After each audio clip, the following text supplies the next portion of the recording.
दिया गया। यदि 2 दिन में 3 दिन में अगर हमको आश्वासन नहीं दिया गया तो हम कलेक्ट्रेट के सामने में, हम अनुमंडल के सामने में अनशन पर बैठेंगे। जब हम इज्जत से जिंदा ही नहीं रह सकते हैं तो लड़ते हुए आपके दरवाजे पर मर जाएंगे। ये लड़ाई लड़नी पड़ेगी नौजवान।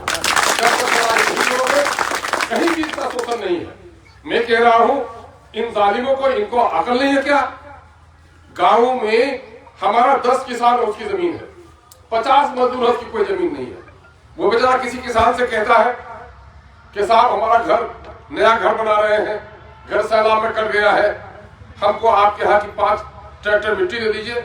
बहुत सारा किसान है गरीबों को यूं ही मिट्टी दे देता है। अब वो गरीब अगर मिट्टी लेके जाता है तो कारोबार हो गया। ये कहां से कारोबार हो गया? रॉयल्टी का मामला है। तो ये पूछो कि जितने भी ट्रैक्टर वाले हैं, जो भाटा वाले हैं, उसने कितनी जमीन वाले को पैसा दिया, किससे लीज कराया, कितनी मिट्टी काटी, कितना रॉयल्टी उसने दिया, तो उससे हिसाब पूछो, है ना? जो 5 फीट मिट्टी का रॉयल्टी नहीं काटता है वो 7-7 राउंड भाटा चलाता है। तुम उससे कुछ पूछने के लिए तैयार नहीं हो, चूंकि तुमको वहां से मोटी रकम मिल जाती है। और यहाँ ट्रैक्टर वाला जो दिन भर में सारी मुसीबत झेलकर 1000-1500 रुपया कमाता है और फिर साल भर में कभी एक एक्सीडेंट हो गया, कुछ हो गया तो उसको 50,000 लाख रुपए का जुर्माना भी लग जाता है। तो आखिर ट्रैक्टर चालक क्या करके खाएगा? हम आपकी लड़ाई के साथ हैं। अभी चलते सदन में इंशाल्लाह मैं आपके मुद्दे को फिर से कोशिश करूंगा। मेरी पार्टी के सारे लोग आपके साथ हैं। मैं उनको भी समझाऊंगा कि इनकी पीड़ा क्या है। प्रश्न का जवाब है बाजाप्ता मंत्री का कि निजी काज के लिए काटने पर कोई प्रतिबंध नहीं है।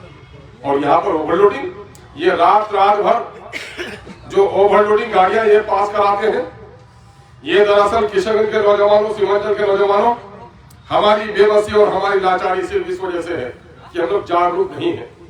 एक रात में यहाँ पर 3-3 लाख, 4-4 लाख, 5 लाख रुपए की उगाही होती है। इसमें कौन है जिम्मेदार?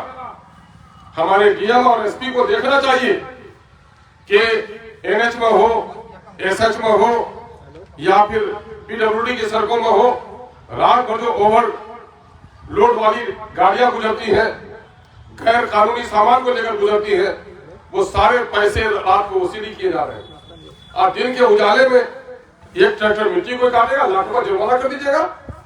क्या मतलब है? चोरी करके खाएगा, वो डकैती डालेगा या बाल बच्चों को जहर पिलाएगा? आप लोग की लड़ाई बिल्कुल सही है, आप लोग सही लड़ाई लड़ रहे हैं। ये बता दें कि ये गरीब आदमी अपने घर में मिट्टी भरना चाहता है। एसडीओ साहब बता दें, खनन का अधिकारी बता दे कि मिट्टी की दुकान कहाँ है, कलेक्ट्रेट में है, अनुमंडल में है, वहीं से खरीद कर लाएगा वो। अरे यहाँ पर गाँव में मरम्मत में लोग जीते हैं। कोई भी गरीब घर बनाता है, अपने गाँव के किसानों की मिट्टी काट के लाता है वो, और उस पर रोक लगाने का काम करेंगे, कागज पत्र देखेंगे। आपने कार्यालय क्यों नहीं खोला कि जो लोग मिट्टी काटेंगे वो लोग दरखास्त दें, उसकी इंक्वायरी होगी और हम फौरन उसको वो करेंगे? आपने कोई उपाय नहीं किया। सरकारी तौर पर मिट्टी दिला दीजिए आप। यहाँ पर आज अभी जो 4 लेन बन रहा है, आप नदी का मिट्टी काट के ले जा रहे हैं, उस पर कोई रोक नहीं है। सारा कानून गरीबों के लिए है। और आज उस मिट्टी की जिससे कटाई हो रही है, अगर यहाँ के लोगों ने ध्यान नहीं दिया तो ये महानंदा नदी पूरब तौर पर बहती है, बगल के फिर पश्चिम तरफ चली जाएगी, फिर बगलवाड़ी और चकंदरा को काटने लगेगी। तो यहाँ पर जो सिचुएशन खराब हो रहा है, सरकारी जमीन में, अपने निजी जमीन में मिट्टी काटने का हमको आदेश है। वो जमीन हमारी है, किसी के बाप की नहीं है। लेकिन हाँ, कुछ चीजें ऐसी हैं जो समाज को नुकसान नहीं पहुंचना चाहिए। वही है कि कहीं पुल है तो अगर किनारे में जमीन है तो वहां मिट्टी न काटिए, जिससे कि पुल के कट जाने का, सड़क के टूट जाने का अंदेशा हो। कहीं नदी है और किनारे में आपकी जमीन है, वो मिट्टी काटते हैं, उससे नदी के धारा के परिवर्तन हो जाने का मामला है, तो वहां मिट्टी नहीं काटता है। बकिया जहां जमीन आपकी है वो मिट्टी आप काट सकते हैं। ये बिना वजह का हमारे यहाँ न खनिज है, न हमारे यहाँ कल कारखाना है, न रोजगार के दूसरे मौके हैं। सरकार की सारी रिपोर्ट कहती है कि सबसे ज्यादा पलायन मजदूर अगर कहीं है तो किशनगंज के जिला में। जिस तरह मेला लगा रहा था दिल्ली पंजाब जाने वालों का, किशनगंज स्टेशन पर कहीं नहीं रहता। कोई दिन ऐसा नहीं है जो हमारे यहाँ लाशें बाहर से नहीं आती।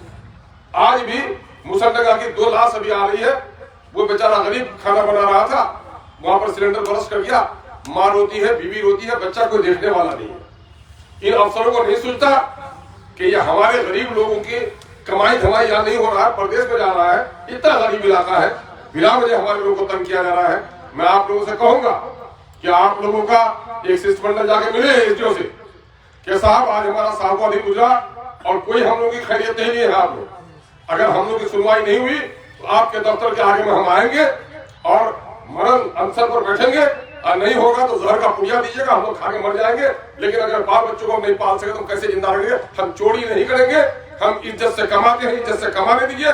अगर इज्जत से कमाने नहीं दीजिएगा तो इज्जत से आपके दरवाजे पे आके मर जाएंगे, ये बंदा उठाना पड़ेगा, वो नहीं तो ये जालिम लोग इज्जत से तुमको जीने नहीं देंगे। इसके साथ मैं सारे लोगों को कहूंगा कि मजबूती से लड़ाई लड़ो। डाला का हम तो सरकार से मुतालबा कर रहे हैं कि डाला का टैक्स माफ किया जाए, बल्कि ये कृषि प्रधान क्षेत्र है, यहाँ तो ट्रैक्टर पर कोई टैक्स लगना ही नहीं चाहिए। तुम लोग ना बड़े बड़े लोग जो ऐसी चलाते हैं, जो गाड़ियां चलाते हैं, 5-5 गाड़ियां करते हैं, उनसे तो ये बेचारा किसान का जो काम करता है मिट्टी में, कीचड़ में, धूल में, आंधी में चलाता है, तो उससे भी टैक्स ले रहे हो। तो मैं बाबू समय कम है, मुझे कई जगह जाना है। अभी आप लोग जो लड़ाई लड़ रहे हैं बिल्कुल सैद्धांतिक लड़ाई लड़ रहे हैं। आपने लोकतांत्रिक तौर पर अपनी लड़ाई की शुरुआत की है। मैं जिला पदाधिकारी से बात करूंगा, मैं एसडीओ से बात करूंगा कि आपकी दर्द और पीड़ा को लोग सुने, और अगर ये सुनने के तैयार नहीं है तो फिर जहां हक न मिले वहां लूट सही। अगर जहां शांति से बात न सुने तो फिर वहां पर जाकर के हंगामा बर्पा करना होगा। हम शराफत के साथ अपनी बात रख रहे हैं और हमारी बात प्रशासन सुने, सरकार सुने। अगर हमारी बात नहीं सुनी जाएगी तो ऐसे वक्त में देखो, बेगूसराय में आज प्रति व्यक्ति आय 1 लाख से ज्यादा है, तुम्हारे यहाँ प्रति व्यक्ति आय 25-30 हजार है। माँ यहाँ पर तुम्हारे आदमी बीमार पड़ता है, यहाँ से पट्टा ले जाते हो तो गाड़ी ही का किराया तुमको 15,000 लग जाता है। हाजीपुर, वैशाली, गया, वहाँ किसी की माँ बीमार पड़ती है, दादी बीमार पड़ती है, वो 50 रुपया ठेला वाला को देता है, बड़े हॉस्पिटल में पहुंच जाता है। अभी जानने हो नौजवानों, तुमको बता दें, तुम लोगों में से बहुत तंबाकू खाते हो, छोड़ो इसको। नशीली सुपारी खाते हो, छोड़ो इसको। अभी पटने में जो एक हॉस्पिटल है महावीर कैंसर संस्थान, उसकी रिपोर्ट आई है, आज 1 साल पहले रिपोर्ट आई कि वहां जितने भी बीमार पहुंचते हैं उसका 30% लोग जो है वो सीमांचल का होता है। अभी हमारे फ्लैट में 12-12, 14-14 वर्ष के बच्चे हैं, 3-3 बच्चे एक ही दिन में देखा कैंसर का पेशेंट है। मैं आप लोग बड़ी मेहनत से कमाते हैं, नशीली चीजों से अपने आप को बचाइए। दूसरी बात यह है कि हमारे यहाँ कैंसर की बीमारी हो रही है, इस बेईमान सरकार को उसके बारे में फिक्र नहीं है कि हमारे यहाँ कैंसर के रोगी का कैसे रोकथाम होगा। कैंसर का रोग सिर्फ तंबाकू, बीड़ी, सिगरेट से नहीं हो रहा है। अभी यहाँ के पानी में आर्सेनिक एक चीज जिससे चमड़े की खराबी होती है, टीबी की बीमारी होती है और कैंसर भी होता है। आयरन है जिससे पेट की बहुत सारी बीमारी हो रही है, वो मात्रा ज्यादा है। अभी एक चीज पाई गई है, वो यूरेनियम है ना, बहुत ही खतरनाक धातु है। और अभी सैंपल सर्वे हुआ है, सिर्फ बाथरूम का नमूना लिया गया, यूरेनियम है, अररिया में भी पाया गया है, और उसकी वजह से लोगों को कैंसर होता है। कैंसर की बीमारी वहां होनी चाहिए जहाँ कल कारखाने हैं, जहाँ केमिकल का रिसाव हो रहा हो, जहाँ केमिकल का धुआं निकल रहा हो। हमारे यहाँ तो कल कारखाना भी नहीं है, तो हमारे यहाँ तो सबसे अच्छी सेहत होनी चाहिए थी, यहाँ का जलवायु सबसे अच्छा होना चाहिए था, फिजा अच्छी होनी चाहिए थी, लेकिन नहीं, उसके बारे में सरकार को कोई चिंता नहीं है। अभी देखो, एक बात और कह देता हूं मैं, अभी देखो तुम हलवाई क्या मिठाई खाते हो, और उनके कढ़ाई में जो तुम्हारी जलेबी छनती है, प्याजू छानते हैं लोग, वो कब की कढ़ाई है? वो उनका दादा जो शुरू किया था दुकान, वो जो दादा तेल डाला था ना आज से 50 साल पहले, उसका पोता भी वो तेल लेकर तुमको पिला रहा है। 2 किलो तेल डाला और छाटते छाटते 1 पाव तेल बच गया, रख दिया, फिर सवेरे उसका कचरा निकाल दिया और उसमें फिर 1 किलो तेल डाला, और वो ही जो तेल दोबारा उबाल कर पिलाया जाता है तुमको, उससे तुमको नाना प्रकार की बीमारी हो रही है, जिसमें कैंसर भी है। दूसरा मामला ये है कि अभी जो तुम फास्ट फूड खा रहे हो, तुमको खाने होने में बहुत अच्छा लगता है चेहरा सब, जानते हो उसमें क्या है?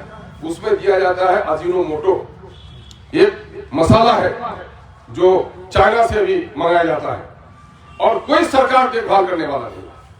और नतीजा हो रहा है उसको खाकर भी बहुत सारी बीमारियां यहाँ के लोगों को हो रही है। वही तुम फास्ट फूड खाओ दिल्ली में चूंकि सरकार की निगरानी है, वहां ज्यादा जाली मसाला नहीं, वहां कीमती मसाला किया जाता है, और सारे नकली मसाले तुम्हारे यहाँ होते हैं। अभी 1800-2000 रुपए में टीम मिलता है सरसों का, और यहाँ पर 1200 रुपए में भी सरसों का तेल बिकता है। तुमको मिलावटी सामान खिलाया जाता है। सरकार को हमारी सेहत के बारे में चिंता नहीं है, हमारे बच्चे कैसे पढ़ेंगे उसकी चिंता नहीं है, हमारे नौजवानों को रोजगार कैसे मिलेगा उसकी चिंता नहीं है। हमसे नाना प्रकार का टैक्स धांधली कैसे वसूल करेगा। सारे बेईमान ऑफिसर पहले किसे जाना नहीं चाहता, अरे वह मियाँ लोग है, वह दलित लोग है, पिछड़ा है, और जब आ जाता है तो चाहता है कि मैं भी हूं, मेरा बेटा भी आए, तो बड़ा पैरवी करके आता है। सिर्फ किस लिए आता है कि यहाँ के नेता भी दलाली में शामिल है। रोड में जो इंट्री माफिया हो रही थी, इंट्री माफिया में तुम्हारे नेता लोग शामिल है, जिनको हिस्सा मिलता था। ये लोग कमीशन एजेंट है, इन लोगों ने रास्ता दिखा दिया तुमको लुटवाने का। रात को उनके साथ मिलकर लुटवाता है और दिन को तुम्हारे साथ आगे आंसू बहाता है। पहचानो इन जालिमों को, जिन लोगों ने साथ गाड़ करके पुलिस वालों के साथ इस इलाके को लूटने का काम किया है। इसलिए बाबू सोचना समझना पड़ेगा, कौन है दोस्त कौन है दुश्मन, इसको समझना पड़ेगा और लड़ाई लड़नी पड़ेगी।